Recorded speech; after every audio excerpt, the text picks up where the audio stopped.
কবরে সেজদা ও বাতি জ্বালানো সম্পর্কে ইসলামের বিধান।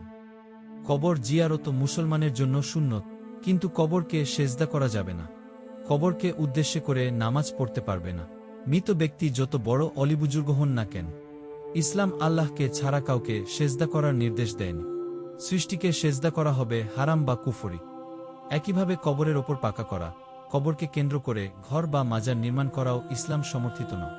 কবর সেজদাকারীর প্রতি আল্লাহর অভিশাপ, কবরকে সেজদা করা সম্পূর্ণ হারাম। কবরে সেজদাকারীর প্রতি আল্লাহ তাআলা অভিসম্পাত দেন, কারণ ইহুদি খ্রিস্টানরা নিজেদের নবীর কবরকে সেজদা করত, যার ফলে তারা অভিশপ্ত হয়েছে। সুতরাং একজন মুসলমানের পক্ষে কখনো কবরকে সেজদা করা সম্ভব নয়।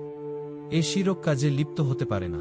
এ মর্মে রাসূলুল্লাহ বলেন, সাবধান, তোমাদের পূর্বে যারা ছিল তাদের নবীগণ ও সৎ ব্যক্তিদের কবরসমূহকে মসজিদ ও সেজদার স্থানে পরিণত করা হয়েছে।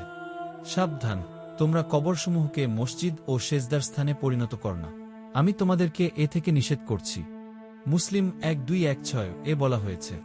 আরও বর্ণিত হয়েছে, হযরত আয়েশা বলেন, রাসূলুল্লাহ যে রোগ থেকে সেরে উঠেননি, সে রোগে জনক ইহুদি নারী কর্তৃক বিষ প্রয়োগে আক্রান্ত অবস্থায় বলেছেন, আল্লাহর অভিশাপ হোক ইহুদি ও খ্রিস্টানদের প্রতি, কেননা তারা তাদের নবীদের কবরসমূহকে মসজিদ ও সেজদার স্থানে পরিণত করেছে। বুখারী 1343, মুসলিম 1212 এ বলা হয়েছে, কবরের ওপরে বাতি জ্বালানো নিষেধ, কবরের ওপর বাতি জ্বালানো হারাম।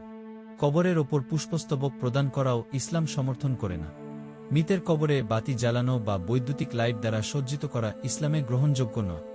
এ মর্মে হাদিসে বর্ণিত হয়েছে, হযরত ইবনে আব্বাস বলেন, রাসূলুল্লাহ অভিশাপ করেছেন ওই সব স্ত্রী লোকের প্রতি যারা কবর জিয়ারত করতে যায়, এবং ওই সব লোকের প্রতি যারা কবরের ওপর মসজিদ নির্মাণ করে ও বাতি জ্বালায়। আবু দাউদ 3238, তিরমিজি 321, নাসাই 2055 এ বলা হয়েছে। হাদিসে আরও আছে, হযরত জাবের বলেন, রাসূলুল্লাহ কবরে চুনকাম করতে, এর ওপর ঘর তুলতে এবং এর ওপর বসতে নিষেধ করেছেন। মুসলিম 2289 এ বলা হয়েছে, ইসলামে কবর পূজার স্থান নেই। প্রাক ইসলামী যুগে বিভিন্ন দেবদেবী, গাছ, পাথর ইত্যাদির পূজা করা হতো।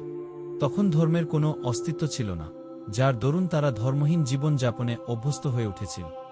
বর্তমানেও অনেকটা সে অবস্থায় বিরাজমান। এর মধ্যে কবর বা মাজার পূজা বিশেষভাবে উল্লেখযোগ্য।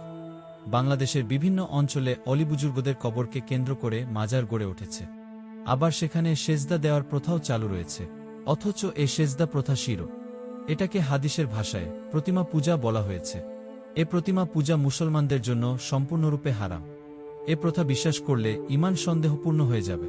হাদিসে এর বিশদ বর্ণনা রয়েছে। হযরত আতা বিন ইয়াসার বলেন, রাসূল একদা এই দোয়া করলেন, হে আল্লাহ, আমার কবরে প্রতিমা স্থাপন কর না যার পূজা হতে থাকবে।